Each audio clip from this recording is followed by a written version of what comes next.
ইয়েমেনের বিচ্ছিন্নতাবাদী নেতা আইদারুস আল জুবাইদিকে পালাতে সহায়তা করার অভিযোগে সংযুক্ত আরব আমিরাতকে দোষারোপ করেছে সৌদি আরব। এ অভিযোগ কেন্দ্র করে সৌদি আরব ও আমিরাতের মধ্যে চরম উত্তেজনা বিরাজ করছে। সৌদি নেতৃত্বাধীন সামরিক জোটের মুখপাত্র মেজর জেনারেল তুর্কি আল মালিকি আজ এক বিবৃতিতে জানান, রাষ্ট্রদ্রোহের অভিযোগে অভিযুক্ত এসটিসি প্রধান জুবাইদিকে এডেন থেকে একটি গোপন সমুদ্র ও আকাশপথের অভিযানের মাধ্যমে সরিয়ে নিয়েছে আবুধাবি। জোটের গোয়েন্দা তথ্যের বরাতে জানানো হয়েছে, গত ৭ জানুয়ারি মধ্যরাতের পর জুবাইদি তার সঙ্গীদের নিয়ে বামেদ হাফ নামক একটি জাহাজে করে এডেন বন্দর ত্যাগ করেন। সাগরের শনাক্তকরণ ব্যবস্থা বন্ধ রেখে জাহাজটি সোমালিল্যান্ডের বারবেরা বন্দরে পৌঁছায়। সেখান থেকে জুবাইদি আমিরাতি সশস্ত্র বাহিনীর ঊর্ধ্বতন কর্মকর্তাদের সাথে যোগাযোগ করেন। পরে একটি ইলিউশন আইল 76 বিমানে করে অজ্ঞাত গন্তব্যের উদ্দেশ্যে রওনা হন।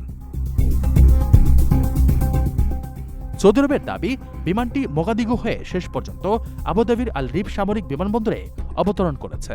এই পুরো প্রক্রিয়ায় ব্যবহৃত জাহাজটির নিবন্ধন নিয়ে প্রশ্ন তুলেছে রিয়াদ। তারা জানিয়েছে, গত ৩০ ডিসেম্বর সংযুক্ত আরব আমিরাত থেকে ইয়েমেনে অস্ত্র ও সামরিক যান পরিবহনের অভিযোগে যে জাহাজটিতে সৌদি আরব বোমাবর্ষণ করেছিল, জুবাইদির পলায়নে ব্যবহৃত জাহাজটিও একই দেশের পতাকাবাহী। আপনার স্বপ্নগুলো আকাশ ছুবে প্রবাসীর হেলিকপ্টারের মাধ্যমে। বিয়ে, জন্মদিন অথবা যে কোনো বিশেষ প্রয়োজনে হেলিকপ্টার ভাড়া করতে যোগাযোগ করুন স্ক্রিনে দেয়া নাম্বারে। প্রবাসীর হেলিকপ্টার, নিরাপদ ও সাশ্রয়ী বাহনের বিশ্বস্ত নাম।